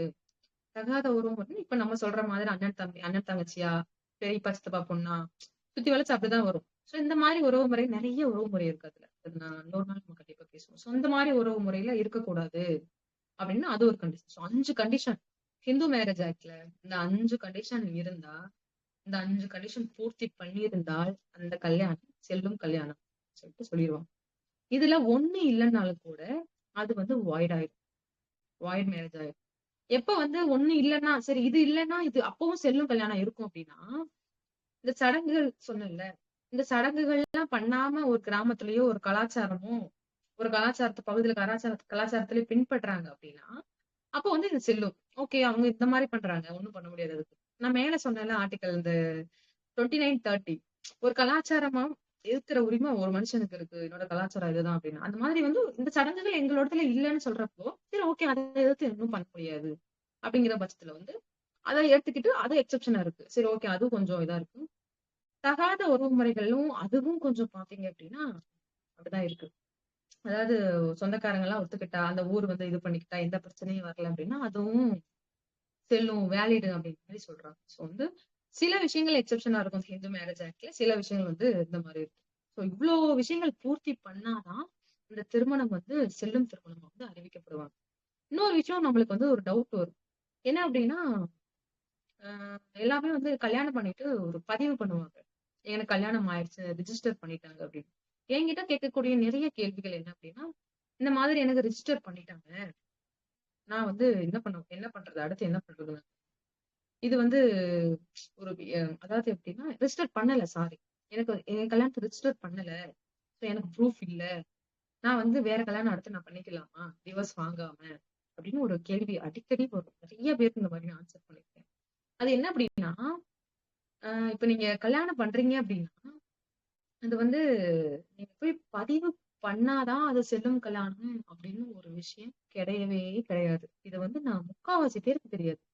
என்னது ரிஜிஸ்டர் பண்ணா அப்போ ரிஜிஸ்டர் பண்ணலாட்டியும் பிரச்சனை இல்லைன்னு நினைச்சிட்டு இருந்தோம். அப்ப ரிஜிஸ்டர் பண்ணலனாலும் பிரச்சனையான்னு கேட்டா ஆமா. எப்ப அது பிரச்சனையா வரும் அப்படின்னா இப்ப வந்து ஏன்னு ஒருத்தர் இருக்காரு, பின்னு ஒருத்தர் இருக்காரு. ஏ வந்து பிஏ வந்து திருமணம் பண்றாரு. ஏ வந்து பிஏ திருமணம் பண்றாரு. 2 பேருக்கும் லவ் மேரேஜ் ஆகுது. கல்யாணம் பண்ணிக்கிறாங்க. ரிஜிஸ்டர் பண்றாங்க. சரி, ஓகே. வந்து ரிஜிஸ்டர் பண்றது ஒரு ப்ரூஃபா இருக்கு. நெக்ஸ்ட் வந்து ஏக்கு ஏதாவது பிரச்சனை வந்துருச்சுன்னா வந்து சொல்றாரு. ஒரு ப்ரூஃபா இருக்கு. ஓகே. இந்த மாரி கல்யாணம் பண்ணியிருக்கேன். என்ன ஏதுன்னு சொல்லிட்டு பஞ்சாயத்து பண்ணி உள்ள தூக்கி போட்டுருவாங்க. வேற கல்யாணம் பண்ணாலோ ஏதாவது பனிஷ்மெண்ட்டுக்கு உள்ளாக்கப்படுறோம். இல்ல கல்யாணம் எல்லாம் பண்ணேன். எல்லாம் ஊரை கூப்பிட்டு வச்சுதான் பண்ணேன். ஆனா ரிஜிஸ்டர் பண்ணல. அதனால வந்து என்னை எப்படி என்ன பண்ண முடியும்? அதெல்லாம் ஒண்ணும் கிடையாது. ப்ரூஃபே இல்லைன்னு சொன்னாங்கன்னா, அப்படி கிடையாது அது. ப்ரூஃபே என்ன அப்படின்னா, ஊரை வச்சு கல்யாணம் பண்றாங்கல்ல. அவங்களுடைய சொல்றது பேசிருந்தா போதும். ஏதாவது போட்டோஸ் இருந்தா போதும். சோ இதுதான் வந்து ப்ரூஃபே தவிர, இப்ப நம்ம சொல்ற மாதிரி ரெஜிஸ்டர் பண்ற அந்த பதிவு செய்யப்படுற அந்த சர்டிபிகேட்டுமே இந்த ப்ரூஃப்க்குள்ள ஒரு ப்ரூஃபா தான் அடங்குமே தவிர, அது தனியா ஒண்ணும் கிடையாது அப்படிங்கிறது தான் உண்மை. சோ இந்த மாதிரி நிறைய பேருக்கு இந்த டவுட் இருக்கும். சோ அதை வந்து இப்ப கிளியர் பண்ணிக்கலாம். இந்த மாதிரி வந்து மேரேஜ் பண்றதுக்கு ஒரு வேலிடான ஒரு சர்டிபிகேட்ன்னு சொல்லிட்டு பதிவு பண்ற சர்டிபிகேட் அவசியம் கிடையாது. அதுக்கு பதிலா ஊரார்கள் இருக்கிற மத்தியில நம்ம கல்யாணம் பண்ணணும். அதுவும் ஒரு ப்ரூஃப் தான் அப்படிங்கிறது இங்க முக்கியமா நம்ம தெரிஞ்சுக்கக்கூடிய விஷயம். சோ ஹிந்து மேரேஜ் ஆக்ட்ல இதெல்லாம் வந்து சொல்லியிருக்காங்க. கல்யாணம் எப்படி பண்றது, எவ்வளவு வயசு இருக்கணும், என்ன தகுதி இருக்கணும் சொல்லியிருக்காங்க. சோ நெக்ஸ்ட் பார்த்தோம் அப்படின்னா டிவோர்ஸ் பிரிஞ்சுக்கிறாங்க. சொன்னா பிடிக்காம போயிடுறாங்க. டிவோர்ஸ் பண்றாங்க. என்ன பண்றது அப்படின்னா அதுக்கும் வந்து காரணங்கள் இருக்கு. அதுக்கும் பாத்தீங்கன்னா நிறைய காரணங்கள். ஹஸ்பண்ட் வந்து ஹஸ்பண்டோ ஒய்ஃபோ 2 பேருக்குமே அது பொருந்தும். 2 பேருமே யாராவது ஒருத்தர் வந்து இந்த மாதிரி 7 வருடங்களுக்கு மேல வந்து ஒரு இடத்துக்கு போயிடுறாங்க. எங்க போனாங்கன்னே தெரியல. வீட்டுக்கே வரல. அப்படின்னா காணாம போட்டாங்க. இன்னொரு கல்யாணம் பண்ணிக்கலாம். டிவோர்ஸ் வந்து அவங்களே கோர்ட்டே குடுத்துருவாங்க. சோ இந்த மாதிரி ஒரு ரீசன். நெக்ஸ்ட் பார்த்தோம் அப்படின்னா தகாத உறவு முறையில இருக்காங்க. அதை ப்ரூவ் பண்ணா டிவோர்ஸ். அதுக்கும் டிவோர்ஸ். நெக்ஸ்ட் அப்படின்னா ஒரு 2 இயர்ஸ் மினிமம் வந்து 2 இயர்ஸ் ஒய்ஃபோ கணவனோ பேசவே இல்லை, வீட்டுக்கே வரல, பார்க்கவே இல்லை அப்படின்னா அதுக்கும் இந்த மாதிரி ரொம்ப வந்து அடிக்கிறாரு, துன்புறுத்துறாரு, பயங்கரமா இது பண்றாரு, கொலை மிரட்டல் பண்றாரு. என்னுடைய கணவரோட இருந்தா நான் எனக்கு வந்து வாழ்றதுக்கான அந்த பயம் இருக்கு எனக்கு அப்படிங்கிற வாழ்றதுக்கான பயம். சும்மா சாதாரண பயம் இல்ல. திட்டுவாரு, லைட்டா அடிப்பாருங்கிற பயம் இல்ல. எனக்கு அந்த இவர் கூட வாழ்றதுக்கான பயமே இருக்கு அப்படின்னா இந்த மாதிரி ரீசனுக்கு கொடுப்பாங்க, டிவோர்ஸ் கொடுப்பாங்க. நெக்ஸ்ட் என்ன அப்படின்னா கணவனுக்கும் மனைவிக்கும் வந்து ரொம்ப ஒரு நோய் இருக்கு, பயங்கரமான ஒரு நோய் இருக்கு அப்படின்னா அந்த நோயில இருந்து மீண்டே வர முடியல அப்படின்னா அதுக்கு டிவோர்ஸ் கொடுக்கும். சோ இந்த மாதிரி பல ரீசன்ஸ் இருக்கு. இந்த ரீசன்லாம் ஒரு கிரௌண்டா வச்சு டிவோர்ஸ் கொடுத்துருவாங்க. சோ ஹிந்து மேரேஜ் ஆக்ட் எப்படிலாம் கல்யாணம் பண்ணணும், எப்படிலாம் டிவோர்ஸ் பண்ணணும், இதெல்லாம் ஏன் கொண்டு வராங்க சமுதாயத்துல இதைத்தான் நீங்க ஃபாலோ பண்ணணும். அதுக்கு முன்னாடி எப்படி இருந்துச்சு அப்படின்னு யோசிச்சோம்னா எத்தனை பேர் வேணா யார் வேணா எவ்வளவு கல்யாணம் வேணா பண்ணிக்கலாம். சோ அந்த மாதிரி ஒரு சமுதாயத்துல வாழ்ந்துட்டு இருக்கோம். அப்படி இருக்கிறப்ப வந்து சொத்துக்கள் எப்படி போகணும்னு நினைக்கிறீங்க? நினைச்சா வந்து நம்மளால நிறைய கேள்விப்பட்டிருப்பீங்க. தாத்தா அவங்களுக்கு எழுதி வச்சுட்டாரு, இவங்களுக்கு எழுதி வச்சுட்டாரு அப்படின்னு. சோ அந்த மாதிரி ஆளாளுக்கு அங்கிட்டு அங்கிட்டு போகும். அடுத்தடுத்து மாட்டிக்கிட்டு முழிச்சுக்கிட்டு பத்திரம் பட்டான்னு சொல்லிட்டு நிறைய கன்ஃபியூஸ்ட் வந்துடும். சோ இந்த மாதிரி ஒரு ஹிந்து மேரேஜ் ஆக்ட் கொண்டு வரப்போ 2 பேர் கல்யாணம் பண்றாங்கன்னா ஒரு கல்யாணம் தான் பண்ணணும். இன்னொரு கல்யாணம் பண்ணா அது செல்லாது. சோ அந்த ஒரு கல்யாணம் பண்ணவங்களுக்கு என்ன சொத்து இருக்கு, அவங்க பிள்ளைங்களுக்கு எப்படி எழுதி கொடுக்குறாங்க, சோ அவங்க பிள்ளைங்க அதுக்கப்புறம் அந்த சொத்தை என்ன பண்றாங்க, அதுக்கப்புறம் அப்படியே கன்னியூ ஆகவே தவிர அதுக்கப்புறம் வேற வேற பிரச்சனைகள் இருக்காதுல்ல. சோ அதுக்காக மட்டும் கிடையாது, சமூகம் சீர்கேடாம இருக்கிறது, ஒழுக்கமான வாழ்க்கை வாழ்றதுக்கு இந்த ஹிந்து மேரேஜ் ஆக்ட் கொண்டு வந்தாங்க சொல்ல. முக்கியமா பெண்களுக்கு அந்த காலத்துல யாரு 2, 3 கல்யாணம் பண்ணா, பெண்களா பண்ணாங்க, ஆண்கள் தானங்க பண்ணாங்க. அப்படி இருக்கும்போது இந்த பெண்களுக்கு பாதுகாப்பு தரக்கூடிய ஒரு சட்டமா முக்கியமா வந்து இந்த ஹிந்து மேரேஜ் ஆக்ட் இருக்குன்னு சொல்லுவேன். சோ நெக்ஸ்ட் பார்த்தோம் அப்படின்னா டவுரி ப்ரொஹிபிஷன் ஆக்ட். இப்ப நான் பெண்களுக்கான ஆக்ட் தான் பத்தி பேசிட்டு வரேன். ஏன்னா அது வந்து அதை பத்தி தான் நம்ம மெயினா முக்கியமா தெரிஞ்சுக்கணும். ஸோ சட்டம்னு சொல்லிட்டாலே வந்து பெண்களுக்கு தான் சாதகமா இருக்குன்னு நிறைய ஆண்கள் வந்து பயங்கரமா கோவப்படுவாங்க. ஆக்சுவலா அதுதான் உண்மை. நான் நிறைய பேர்கிட்ட சொல்ற விஷயம் என்ன அப்படின்னா பெண்களுக்கான சட்டம் கொண்டு வரலன்னா சமூகம் இன்னும் சீர்கேடு போகும். இன்னும் 100 வருஷத்துக்கோ 150 வருஷத்துக்கோ பின்னாடிதான் இருப்போமே தவிர முன்னாடி வர மாட்டோம். அதுதான் உண்மை. இப்ப கொண்டு வந்த சட்டம் எவ்வளவு சட்டம் கொண்டு வந்துட்டாங்க. இப்ப பாருங்க சொல்றேன் பாருங்க அடிக்கிட்டே போறோம். பெண்களுக்கான எவ்வளவு சட்டம் இருக்கு. இவ்வளவு சட்டம் இருந்தேவும் சமுதாயத்துல என்னென்ன நடக்குது, டெய்லி என்னென்ன நடக்குது. இப்ப லாஸ்டா ஒரு பொண்ணு 12th படிக்கிற பொண்ணு என்ன பண்ணாங்க. சோ இந்த மாதிரி வந்து 80 வயசு பாட்டியும் விடுறது கிடையாது, 9 வயசு பப்பாவையும் விடுறது கிடையாது. ஒரு டெய்லி வந்து ஒரு ஒரு செக்ஷுவல் ஹராஸ்மெண்டாவது ஒரு ஆபீஸ்ல நடக்கும். தமிழ்நாட்டையும் சரி இந்தியாலன்னா புள்ளி விவரம் இல்லாம கணக்கு அது அதிகமா தான் போகும். இன்னுமே இவ்வளவு நடந்துட்டு இருக்கு அப்படின்னா யாருக்கு நடக்குது அந்த இடத்துல நம்ம கண்டிப்பா யோசிச்சு பார்க்கணும். ஆனா இருந்தாலும் பெண்ணா இருந்தாலும் யோசிச்சு பார்க்கணும். நிறைய பெண்களே வந்து என்ன சொல்றாங்க அப்படின்னா பெண்களுக்கான சட்டம் தான் அதிகமா இருக்கு, பெண்கள் மிஸ்யூஸ் பண்றாங்க அப்படின்னு சொல்றாங்க. மிஸ்யூஸ் பண்றாங்கன்னா ஒரு சில பேரா இருக்கலாம் மிஸ்யூஸ் பண்றாங்க. ஒரு சில பேருக்கு மிஸ்யூஸ் பண்றாங்கன்னு அந்த ஆக்டிவே நம்ம ரிமூவ் பண்ணிட்டோம், வேணாம்னு சொன்னோம். உண்மையாவே பாதிக்கப்படுறாங்க, காலங்காலமா பாதிக்கப்பட்டுட்டு தானே இருப்பாங்கிற விஷயத்த நம்ம நல்லா புரிஞ்சுக்கணும். நிறைய கொடுமைகள் வந்து நடந்துட்டு தான் இருக்கு. என்னதான் ஃபெமினிசம் வெளியில பேசிட்டாலும் வீட்ல போயிட்டு அவங்க தானே சமைக்கிறாங்க. வேலைக்கு அவங்க தானே போனாலும் வீட்ல அவங்க தானே சமைக்கிறாங்க. சோ என்னதான் வந்து ஃபெமினிசம் பேசிட்டு காலம் எப்படிதான் மாறி சட்டம் கொண்டு வந்தாலும் ஒரு வீட்ல கல்யாணம் பண்ணிட்டு மாப்பிள்ளை வீட்டுக்கு தானே போறாங்க. So இந்த மாதிரி நிறைய விஷயங்கள் நம்ம கண்டிப்பா நோட் பண்ணணும். அதனாலே என்னமோ பெண்களுக்கான சட்டங்களை வந்து மறுபடியும் கொண்டு வரதுல எனக்கு தான் தப்பே இல்லைன்னு தான் சொல்லுவேன். சோ மிஸ்யூஸ் பண்ணக்கூடாது ஆக்சுவலா அது. பெண்களுக்கான சட்டமா வந்து மிஸ்யூஸ் பண்ணக்கூடாது. கரெக்டா அது வந்து பெண்கள் மனநிலை கரெக்டா இருக்கணும். கரெக்டா அந்த மாதிரி புரிஞ்சுக்கணும். So அடுத்தடுத்து பெண்களுக்கான சட்டம் வந்து பார்க்கலாம். சோ டவுரி ப்ரொஹிபிஷன் ஆக்ட் 1961 கொண்டு வந்தாங்க. இண்டிபெண்டன்ஸ். அதுக்கப்புறம் இந்து மேரேஜ் ஆக்ட் கொண்டு வந்தாங்க. அதுக்கப்புறம் தொழிலாளர்களுக்கான சில சட்டங்களை கொண்டு வந்திருக்காங்க. நெக்ஸ்ட் பார்த்தோம் அப்படின்னா இந்த மாதிரி டவுரி வரதட்சணை தடுப்பு சட்டம். இது வந்து உங்களுக்கே இந்த சட்டத்தை சொன்னோடனே தோணிருக்கும். ஓகே கரெக்ட் தான் அப்படிங்கிற மாதிரி. சோ அவ்வளவு பெரிய முக்கியமான ஆக்ட் தான் இது. என்ன அப்படின்னா எவ்வளவு வரதட்சணை வந்து கொடுமை வந்து இருந்திருக்கு, இன்னமும் இருக்கு. இருந்தாலும் வந்து யாரும் முன் வர மாட்டாங்க இந்த மாதிரி சொல்றதுக்கு. இதெல்லாம் சமூகத்துல வந்து பேசக்கூடிய ஒரு மிகப்பெரிய ஒரு பிரச்சனை, ஒரு விஷயம் தான் சொல்லணும். ஆஹ் இந்த வரதட்சணைக்கு வந்து ஒரு சின்ன ஒரு ஸ்டோரி சொல்லிட்டு இந்த ஸ்டோரியை நீங்க கேட்டாதான் நீங்க நான் சொல்ல போற விஷயங்களுக்கு பொருந்தி பார்க்க. என்ன அப்படின்னா ஆரம்ப காலகட்டத்துல இந்த வரதட்சணை அப்படிங்கிற விஷயம் எப்படி இருந்திருக்கும் அப்படிங்கறத பத்தி நம்ம சின்னதா யோசிச்சு பார்க்கலாம். என்ன அப்படின்னா அந்த காலகட்டத்துல வேட்டையாடுவாங்க. எல்லாருமே வேட்டையாடி உணவு சேகரித்து சாப்பிடுவாங்க. நான் ஆரம்ப இயற்கையில வாழ்ந்த மனிதர்களை சொல்றேன். ஆரம்ப காலகட்டத்துக்கே நான் போயிட்டேன். ஓகேவா? என்ன இந்த வரதட்சணைக்கு இந்த ஃபுல்லா ஆரம்ப காலகட்டத்துக்கு போயிடுச்சு அப்படின்னு யோசிக்கலாம். அதான் ரீசன். உங்களுக்கே புரியும். நான் சொன்னோம் ஆமா இல்ல அப்படின்னு யோசிப்பீங்க. உங்களுக்கே புரியும். சோ என்ன அப்படின்னா வேட்டையாடிட்டு இருக்காங்க. அப்ப வந்து உணவு சேகரித்து சாப்பிட்டு இருக்காங்க. வேட்டையாடும் போது எப்படி போவாங்க அப்படின்னா ஆண் பெண் 2 பேரும் தான் போவாங்க. ஏன்னா 2 பேருக்கும் பசிக்கும். ஓகே ஒரு கூட்டமா வாழ்வாங்க. அதுல 2 பேரோ 3 பேரோ போவாங்க. இல்ல ஆண்களா போவாங்க, பெண்களா போவாங்க. இல்ல ஆண்களும் பெண்களும் கலந்தே போவாங்க வச்சுக்கோங்க. அப்போ வந்து வேட்டையாடும் போது திடீர்னு சாப்பிட்டுட்டு இருக்காங்க. வாழ்க்கை நல்ல முறையா போகுது. அப்ப என்ன ஆகும்னா பெண்கள் வந்து பிரசவம் அடைஞ்சிருவாங்க. ஓகேவா? அந்த பிள்ளைகளை பெக்கிறதுக்காக அடைஞ்சிருவாங்க. அவங்களால வேட்டையாட முடியாது. வெளியில போக முடியாது. ரொம்ப வந்து ஸ்ட்ரெயின் பண்ணிக்க முடியாது. டெலிவரி ஆகும். சோ வந்து குழந்தைகளை பார்க்கணும். அப்பெல்லாம் குடும்ப கட்டுப்பாடு கிடையாது. ஒரு குழந்தை மட்டும் பெத்துக்கிறது கிடையாது. 4, 5 ஆகும். 10, 15 ஆகும். சோ வாழ்க்கை முழுக்க குழந்தை பெக்கறதுலயே இந்த மாதிரி கூட போயிருக்கலாம். அப்போ ஒரு கான்செப்ட் உருவாகிருக்கும். என்ன கான்செப்ட் அப்படின்னா வேட்டையாடுறது ஆண்கள் காலப்போக்குல. ஓகே ஆண்கள் தான் வேட்டையாடணும். என்ன ரீசன் அப்படின்னா இவங்க குழந்தை பெக்குறாங்க. ஸ்டார்டிங்ல குழந்தை பெத்துக்கிறாங்க. அப்படி ரீசன் இருக்கும். நெக்ஸ்ட் என்ன அப்படின்னா அந்த குழந்தைய வளர்க்குறாங்க. சோ அவங்களால வர முடியாது. ரீசனே இதுதாங்க. இப்போ வரைக்கும் ரீசனே அதுதான். யோசிச்சு பார்த்தோம் அப்படின்னா. குழந்தை பெத்துக்கிறாங்க. அதுக்கப்புறம் அந்த குழந்தைய வளர்க்குறாங்க. சோ அந்த மாதிரி ஒரு சூழ்நிலை இருக்கிறதுனால அவங்க வந்து வேட்டையாட முடியாது. ஆண்கள் மட்டும் வேட்டையாடிட்டு வந்துட்டு இருக்காங்க. சோ காலம் வளர வளர வளர குடும்ப கட்டுப்பாடுலாம் இப்போ அடுத்து இப்போ வந்துட்டு நான் அடுத்து ஓகே இந்த 100 வருஷத்துக்குள்ள வந்துட்டேன். குடும்ப கட்டுப்பாடெல்லாம் வந்துருச்சு. அந்த மாதிரி பண்ணிக்கிட்டாங்க. 2 குழந்தை 3 குழந்தை நிப்பாட்டுறாங்க. சோ அதுக்கு முன்னாடியுமே கொஞ்சம் பண்ணாத டைம்ல இப்போ எங்க பாட்டி தாத்தாவே எடுத்துக்கிட்டீங்க அப்படின்னா 11 குழந்தைங்க இந்த மாதிரி தான் இருப்பாங்க. அப்பவுமே இந்த மாதிரி இல்ல. இப்ப வந்ததுங்க இந்த குடும்ப கட்டுப்பாடு. அப்பவுமே வாழ்க்கை ஃபுல்லா குழந்தை பெத்துக்கிறதுல தான் போயிருக்கு. அப்ப என்ன பண்ண முடியும்? ஒரு ஆண் தானே வேலைக்கு போக முடியும். So இந்த மாதிரி வந்து ஒரு சர்க்கிள்ல வந்துதான் இருந்துட்டு இருந்தாங்க நம்ம தலைமுறைகள் பின்னாடி முன்னாடி இன்னொரு தலைமுறைகள் அப்படிதான் இருந்துட்டு இருந்தாங்க. அப்படி இருக்கிற பட்சத்துல வேலை பார்க்க முடியாது. வேலை பார்க்க முடியாத பட்சத்துல அப்பெல்லாம் என்ன பண்ணுவாங்க அப்படின்னா ஒரு பொண்ணு ஊமையா இருக்காங்களோ இல்ல வந்து ஒரு மாதிரி கை கால் இல்லையோ so இந்த மாதிரி பொண்ணுங்களை ஒரு கல்யாணம் பண்ணி கொடுக்கும்போது சரி அப்படியே கொடுத்தா வந்து எப்படி இருக்கும்? அதாவது வந்து நம்ம கொடுக்குற பொருளை தரமா கொடுக்கல. ஒரு ஓட்ட உடசல கொடுக்குறோம். அந்த மாதிரி கொடுக்கும்போது மாப்பிள்ளை வீட்டுக்காரங்க ஏதாவது டிமாண்ட் வைப்பாங்க. என்ன பொண்ணு இப்படி இருக்கு. அப்ப எப்படியே நான் எப்படி கல்யாணம் பண்ணிக்கிறது ஒரு மனசு வேணும் மாப்பிள்ளை வீட்டுக்காரருக்கு. அப்ப வந்து ஏதாவது வந்து எக்ஸ்ட்ரா ஏதாவது கொடுக்கலாம். சரி நிலத்தை வச்சுக்கோங்க. அப்படியே இந்த புள்ளைய வச்சுக்கோங்க. இந்த மாதிரி கொடுக்க ஆரம்பிச்சதுதான் வரதட்சணையோட ஹிஸ்டரி ஆக்சுவலா. இப்ப வேட்டையாடுறது சொன்னதெல்லாம் முன்னாடி இப்படிதான் இருந்திருக்கலாம் அப்படி சொன்னேன். அதோட ஒரிஜினல் ஹிஸ்டரி என்ன அப்படின்னா ஊனமுற்ற பெண்களை திருமணம் செய்து கொள்ளும் போது அந்த ஆண்களுக்கு கொடுக்கப்படுகின்ற ஒரு வகை பொருட்களையே வரதட்சணையாக மாறுதுன்னு சொல்லுது. சோ அந்த மாதிரி காலப்போக்குல வந்து பெண்கள்னாலே கொடுக்கணும்னு சொல்லிட்டு ஒரு டிமாண்ட். இன்னொரு விஷயம் என்னன்னா இங்க இருந்து இங்க போறது எதுக்கு?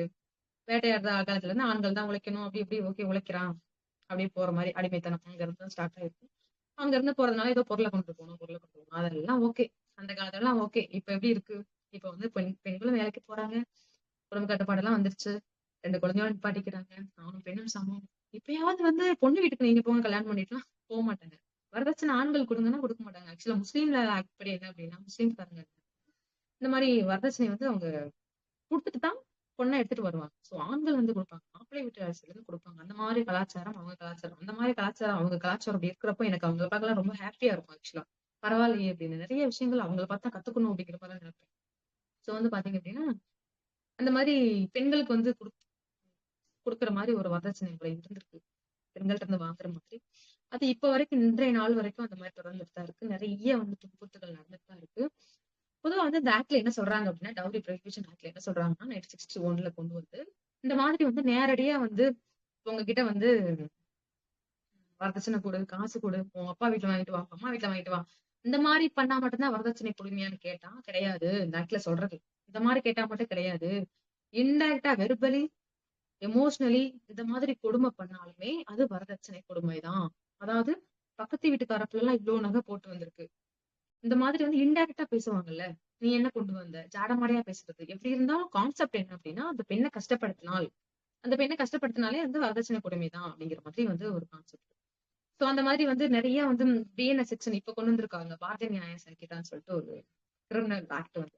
அதுல எப்படின்னா 80ல என்ன சொல்றாங்க அப்படின்னா செக்ஷன் 80 திருமணமான 7 வருஷத்துக்கு முன்னாடி வரைக்கும் ஒரு பெண் வந்து இந்த மாதிரி இறந்துட்டா, ஒருவேளை செத்துட்டாங்க அப்படின்னா, அந்த பெண் செத்துட்டாங்க அப்படின்னா, அந்த பெண் வந்து சாகுறதுக்கான முதல் காரணம் யார் வேணா இருக்கலாம். பட் முதல் அந்த யார கேட்பாங்க அப்படின்னா கணவர் தான் கேட்பாங்க. ஏன்னா அந்த கொடுமையா தான் இருந்துக்கலாம்னு ஒரு கெஸ்ஸிங். சோ அந்த மாதிரி வந்து முதல்ல உங்களதான் கேட்பாங்க. இந்த வரதட்சணை கொடுமை வந்து ஒரு ஆள் இறக்கப்பட்டா, ஒரு ஆள் இறந்துட்டா, ஆயுள் தண்டனை, 7 வருஷம் சிறை தண்டனை இந்த மாதிரி ஒரு தண்டனைகள் கொடுக்கப்படும்.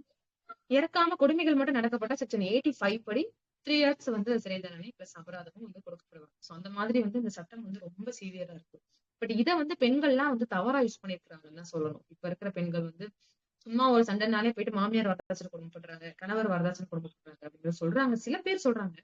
பட் உண்மையை சொல்லணும்னா நிறைய வீட்டுல இன்ன வரைக்கும் ஓப்பனா நடந்துட்டு தான் இருக்கு. சோ அவங்களுக்கு எல்லாம் நியாயம் கிடைக்கணும்னா இதை நம்பிதான் ஆகணும் நம்ம அப்படிங்கிற சூழ்நிலை தான் இருக்கும். சோ நெக்ஸ்ட் வந்து பாத்தீங்க அப்படின்னா மெட்டர்னிட்டி பெனிஃபிட் ஆக்ட் 1961ல அதுவும் கொண்டு வராங்க. என்ன அப்படின்னா இப்ப நான் சொன்ன மாதிரி ஏட்டை அற்ற காலத்துல வீட்லயே இருந்தாங்க அப்படி இப்படின்னு சொல்லிட்டு இங்க என்ன கொண்டு வராங்க, நீங்க வந்து வீட்லயே இருங்க, உங்களுக்கு நான் சம்பளமும் கொடுத்துறோம். மெட்டர்னிட்டி பெனிஃபிட் ஆக்ட்னா இதான். கர்ப்பமா இருக்கிற காலத்துல நீங்க வீட்ல இருங்க, அதுக்கு முன்னாடியும் ஓய்வு எடுத்துட்டு டெலிவரிக்கு அப்புறமும் நீங்க ஓய்வு எடுத்துட்டு அது கூட சேலரி தரோம் அப்படிங்கிற மாதிரி கொண்டு வந்துட்டாங்க. பிளஸ் வந்து இப்ப ரீசெண்டா வந்து 1 மந்த்துக்கு முன்னாடி என்ன கொண்டு வந்துட்டாங்க அப்படின்னா ஆஃப்டர் டெலிவரி, அதாவது 2 குழந்தைகள் பிறந்தா மட்டும்தான் மெட்டர்னிட்டி லீவ் குடுக்கணும்னு சொல்லிட்டு சொல்லியிருந்தாங்க. இப்ப வந்து லாஸ்டா சுப்ரீம் கோர்ட்ல வந்து என்ன சொல்றாங்க அப்படின்னா 3 குழந்தைகள் பிறந்தாலும் மெட்டர்னிட்டி லீவ் இருக்கு அப்படின்னு சொல்லிட்டு ஒரு சூப்பரான ஒரு ஜட்ஜ்மெண்ட் கொடுத்துட்டாங்க சுப்ரீம் கோர்ட். 3 குழந்தைகள் பிறந்தாலும் ஆனா அந்த 3வது குழந்தைக்கு வந்து 12 வாரங்கள் மட்டுமே விடுமுறை, அதிகமா இல்ல. இந்த இடத்துல நம்ம 12 வாரம்னாலும் கொடுத்துருக்காங்கல்ல அப்படின்னு தான் நினைக்கணும் நம்ம ஆக்சுவலா. 3 குழந்தைகளுக்கு மெட்டர்னிட்டி லீவ் இருக்குன்னு சொல்லிட்டாங்க. நம்மளுக்கு ஒரு கேள்வி டவுட் வரும். ஒருவேளை ட்வின்ஸா இருந்தா என்ன பண்றது? ட்வின்ஸா பிறந்துட்டாங்கன்னா என்ன பண்றது அப்படின்னா, ட்வின்ஸா பிறந்தாலுமே என்ன பண்ணணும்னா 2 குழந்தைகளும் சேர்த்து ஒரு குழந்தைன்னு தான் கணக்கிடணும் அப்படின்னு சுப்ரீம் கோர்ட்ல இருந்து சொல்லிட்டு அதுக்கும் விளக்கம் கொடுத்துட்டாங்க. எப்படின்னா இங்க வந்து எத்தனை குழந்தைகள்னு கணக்கெடுக்க கூடாது, அது எத்தனை பிரசவம் தான் கணக்கெடுக்கணும். 3 பிரசவம் அப்படின்னு சொல்லிட்டு நம்ம புரிஞ்சுக்கணும். ஃபர்ஸ்ட் பிரசவத்துல 2 குழந்தைகள் பிறந்தாலுமே அது ஒரு குழந்தை தான். அது ஒரு லீவு தான். ஒரு லீவு, அதாவது 6 மாசம் லீவு. செகண்ட் ஒரு ட்வின்ஸ் பிறந்தாலுமே ஒரு குழந்தை தான். தேர்ட் ஒரு குழந்தை பிறந்தாலுமே அந்த மாதிரி வந்து நம்ம வந்து அந்த மாதிரி புரிஞ்சுக்கணும் அப்படின்னு சொல்லியிருக்காங்க. சோ மெட்டர்னிட்டி லீவுங்கிறது ரொம்ப தேவைப்படுற, சமுதாயத்துக்கு தேவைப்படுற ஒரு விஷயமா இருந்தது. ஆக்டா கொண்டு வந்துட்டாங்க. இந்த ஆக்ட் 1961ல வந்து கொண்டு வந்துட்டாங்க. சோ இது மூலமா வந்து நிறைய பெண்கள் வந்து சம்பளத்தை வாங்கிக்கிட்டு சோ விடுமுறை வந்து கழிக்கிறாங்க. சில நிறுவனங்கள்ல அப்படி கொடுக்க மாட்டாங்க, லீவ் மட்டும் கொடுப்பாங்க. சில நிறுவனங்கள்ல சம்பளத்தை கொடுப்பாங்க. சோ இந்த மாதிரி ஒரு விஷயமா இருக்கு. இது ஒரு பாராட்டத்தக்கக்கூடிய ஒரு விஷயம் சொல்லணும். சோ நெக்ஸ்ட் என்ன அப்படின்னு பாத்தீங்க அப்படின்னா protection of women from domestic violence act. இது ரொம்ப முக்கியமான ஒரு சட்டம் சொல்லலாம். சோ 2005ல வந்து இதை கொண்டு வந்தாங்க. அதுக்கு முன்னாடி பாத்தீங்க அப்படின்னா அமெண்ட்மெண்ட் பண்ணிருப்பாங்க. சோ 1988ல. அதுக்கப்புறம் அமெண்ட்மெண்ட் பண்ணது 2005ல. அதுக்கப்புறம் லைட்டா தான் இதை பத்தி இருந்துச்சு. இப்பதான் அதை பத்தி கொஞ்சம் டீப்பா வந்து கொண்டு வந்திருக்காங்க. Protection of women from domestic வயலன்ஸ்னா என்ன அப்படின்னா வேற ஒன்றும் கிடையாது. காலங்காலமா நடந்துட்டு இருக்குல்ல, பொம்பளைங்களை பிடிச்சு அடிக்கிறது, துன்புறுத்துறது, ரொம்ப கொடுமை பண்றது, இந்த மாதிரி நிறைய பெண்கள் காவல் நிலையெல்லாம் இருக்கிறதுக்கான காரணம் என்ன அப்படின்னா அந்த மாதிரி கொடுமைகள் நடக்கிறதுனால. இன்னும் கிராமங்கள் சைடு எல்லாம் போனோம்னா பெண்கள் காவல் நிலையத்துல எப்பயுமே பெண்கள் உட்காந்துருப்பாங்க. இந்த மாதிரி கணவன் குடிச்சிட்டு அடிக்கிறான், புருஷங்களை குடிச்சிட்டு அடிக்கிறான், அந்த மாதிரி சந்தேகப்படுறாங்க.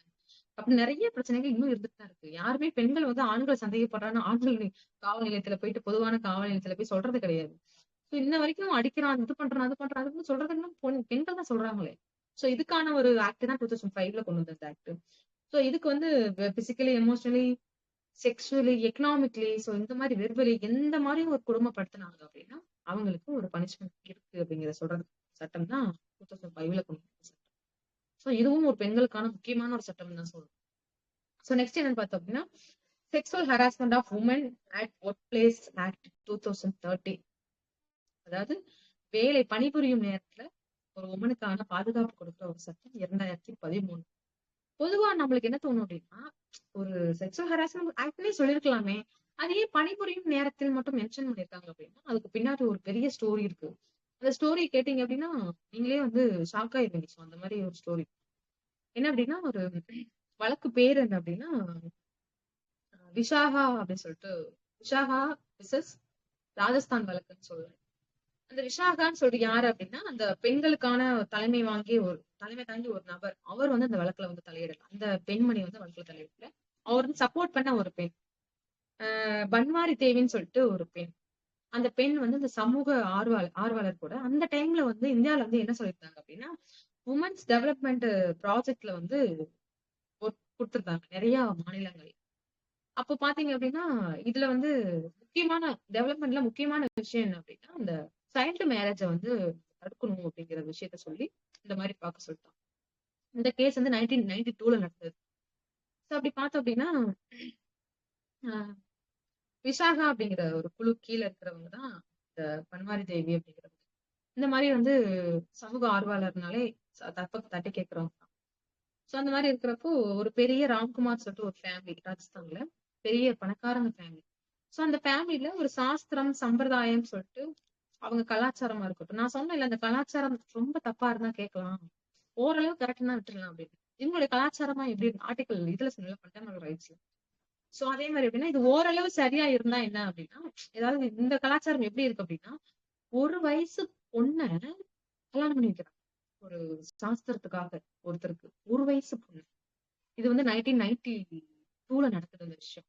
இப்பதான் ரொம்ப நாள்லாம் கிடையாது. இப்பதான் ஒரு 35 வருஷம் இருக்குமா, 40 வருஷம் இருக்குமா, இப்பதான். சோ வந்து ஒரு வயசு பொண்ணை கல்யாணம் பண்ணி கொடுக்கறதுக்கு முயற்சிக்கிறாங்க. இந்த பன்வாரி தேவி என்ன பண்றாங்கன்னா போய் தடுக்கிறாங்க. இந்த மாதிரி எல்லாம் பண்ணாதீங்க, சைல்டு மேரேஜ் ஆக்ட் எல்லாம் பண்ணக்கூடாது. ஒரு ஒரு சாஸ்திரமா இருக்கலாம், அதுக்காக எல்லாமே இது பண்ணிட மாட்டாங்க. ஒரு சாஸ்திரத்துக்கு அப்படி பண்ணி வைக்கிறாங்க. இந்த மாதிரி பண்ணா நிறைய பேர் பண்ண ஆரம்பிச்சிருவாங்களே இதுலதான் அப்படின்னு சொல்றாங்க. இந்த பன்வாரி தேவி பக்கத்துல இருந்து இந்த மாதிரி வேணான்னு சொல்றாங்க. அந்த பக்கத்துல இருந்து என்ன சொல்றாங்கன்னா அப்போதைக்கு ஸ்டாப் பண்ணிட்டு போலீஸ்காரங்க எல்லாம் வர வச்சு அந்த பணக்கார வீட்டை கொஞ்சம் அசிங்கப்படுத்துற மாதிரி வேணாம்னு சொல்லிட்டு ஸ்டாப் பண்ணிட்டாங்க. ஆனா அவங்க என்ன பண்றாங்கன்னா மறுநாள் அதே மாதிரி வந்து கல்யாணமே பண்ணிட்டாங்க. சின்ன குழந்தைக்கு எவனையோ ஒருத்தனை வச்சு கல்யாணம் பண்ணி அந்த சாஸ்திரத்தை முடிச்சுட்டாங்க. அப்ப வந்து எந்த போலீஸும் வந்து கேட்கல.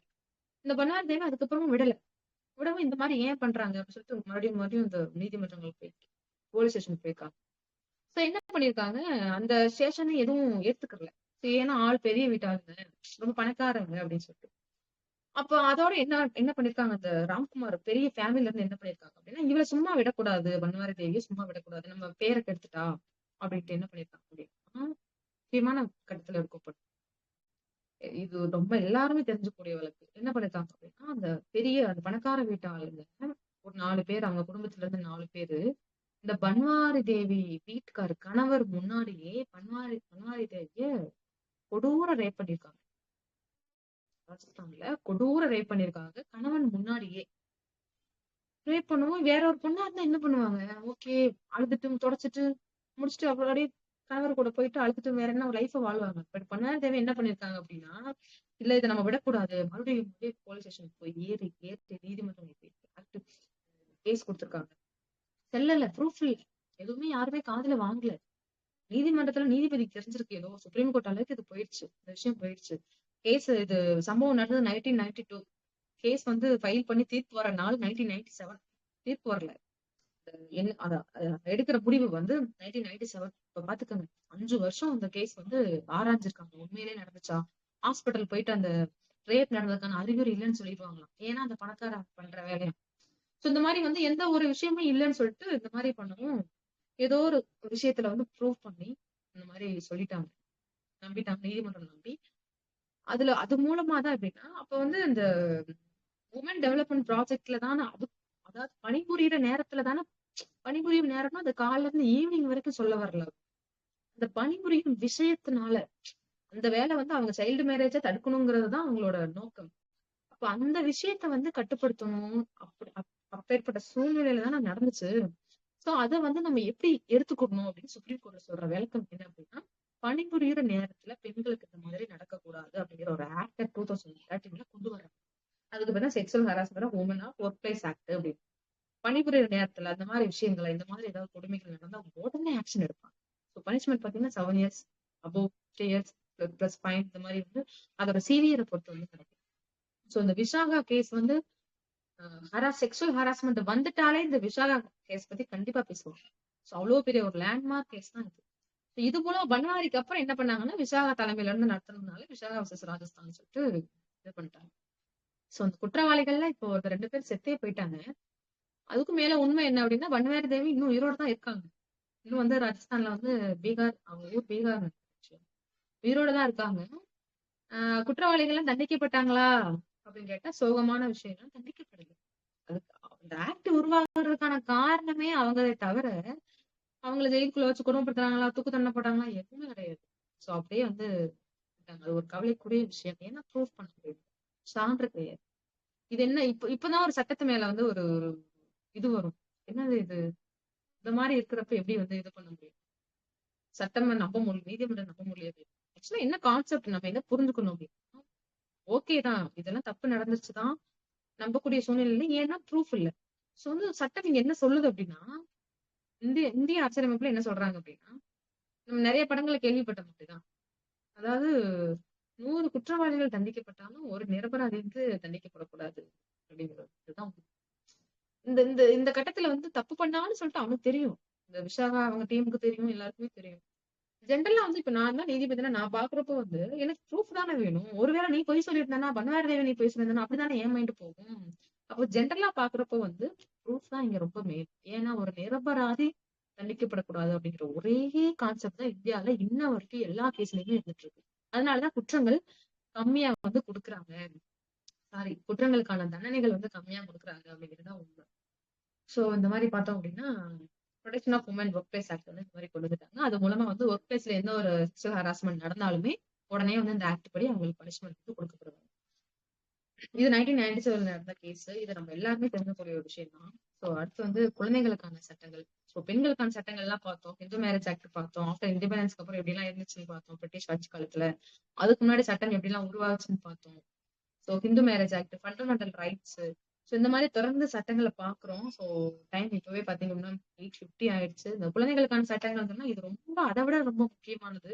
ஏன்னா அப்படி பெண்களுக்கானதை விட இந்த சமுதாயத்துல இந்த குழந்தைகளுக்கு தான் நிறைய முக்கியத்துவம் கொடுக்கணும், பாதுகாப்பும் கொடுக்கணும். சோ அதுக்கான சட்டங்களும் இந்தியாவுல வந்து நிறைய இருக்குன்னு தான் சொல்லணும். சோ வந்து அடுத்த ஒரு ப்ரோக்ராம்ல அடுத்த ஒரு நம்ம கண்டிப்பா வந்து அடுத்தடுத்த பொதுவான காமனா இருக்கிற குழந்தைகளுக்கான சட்டங்கள் சோ இந்த மாதிரி விஷயங்கள் நம்ம தொடர்ந்து பார்ப்போம். வாய்ப்பு கொடுத்த அந்த பாலகிருஷ்ணன் சார் அவர்களுக்கு வந்து ரொம்ப நன்றி. இல்ல ஆக்சுவலி தேங்க்யூ ஸோ மச். இதற்கு வந்து வந்து நாலேஜ் வந்து கம்மி. ஏன்னா பப்ளிக் சர்வீஸ்ல இருக்கும். பட் நம்ம அந்த ஃபீல்டுக்குள்ள போகல. பட் நம்ம சொசைட்டிக்காக ஓடிட்டு இருக்கோம். பட் இதுக்கே கம்மின்னும் போது சொசைட்டில ஒரு இம்பாக்ட் இருக்குமா அப்படின்னு கேட்டீங்கன்னா ரொம்ப கம்மி. ஒரு பப்ளிக் ஜோன்ல ஒரு பப்ளிக்கோட ஹெல்ப்பரா இருந்துகிட்டு பப்ளிக் ஒரு பிரச்சனைனா போய் நிக்கிற இடத்துல நம்ம நிக்கும் போது ஹெல்ப் பண்ணும் போது நம்மளுக்கே அந்த நாலேஜ் கம்மியா இருக்கு. பட் அவங்களுக்கு அந்த புவர் பீப்புளுக்கு அந்த நாலேஜ் இருக்குமான்னு கேட்டீங்கன்னா கிடையவே கிடையாது. என்ன ஏன்னா இப்ப நடக்கிற விஷயங்கள் ரீசென்ட்லி நடக்கிற விஷயங்கள் இப்போ லேட்டஸ்டா நேத்து நடந்த விஷயத்துல இருந்து டூ டேஸ் பிஃபோர் நடந்த விஷயத்துல இருந்து லாஸ்ட் ஒரு 1 வீக்கா நான் நியூஸ் பார்த்துட்டு இருக்கேன். ரொம்ப மோசமா எந்த அளவுக்கு கீழே இறங்கி இது சொசைட்டி நேம் டேமேஜ் ஆகுறன்றத வந்து நெக்ஸ்ட் ஜெனரேஷனை எப்படி உருவாக்க போறோம்னு தெரியல. எக்ஸாம்பிள் ரொம்ப மோசமா. ஏன்னா வந்து சோசியல் மீடியாலயும் ப்ராப்ளம்ஸ், நம்ம டிவி சேனல்ஸ் எடுத்தாலும் ப்ராப்ளம்ஸ், எதுல போனாலும் ப்ராப்ளம். நம்ம வெளியே போய் நின்னாலும் ப்ராப்ளம், வீட்டுல இருந்தாலும் ப்ராப்ளம். எங்க போகிறது, நம்ம படிக்கிற போன இடத்துலயும் ப்ராப்ளம், ஒர்க் போன இடத்துலயும் ப்ராப்ளம். ஒர்க் பண்ற இடத்துலயும் சொசைட்டி வந்து அந்த அளவுக்கு ரூபா இல்ல. ஸோ ரொம்ப ரொம்ப நன்றி. ஆக்சுவலா வந்து நிறைய பேர் வந்து ஜாயின் பண்ணிருக்காங்க. பட் இந்த டாபிக் வந்து ஃபியூச்சர்ல வந்து நிறைய விஷயங்களை வந்து டிஸ்கஸ் பண்ணுவோம். ஸோ ஃபர்ஸ்ட் செஷன்னால கொஸ்டின் ஆன்சர்ஸ் இல்லாம படமே நிறைய பேர் ஜாயின் பண்ணிருக்கீங்க. நெக்ஸ்ட் செஷன்ல இருந்து அப்படியே நம்ம இன்டராக்டிவ் செஷன் எடுத்துட்டு போலாம். ஸோ ஒரு சின்ன எமர்ஜென்சினால நான் வெளியே கிளம்புறேன். ஸோ அதனால முடிச்சுக்கலாம். Thank you okay. So much madam. Thank you. Thank you.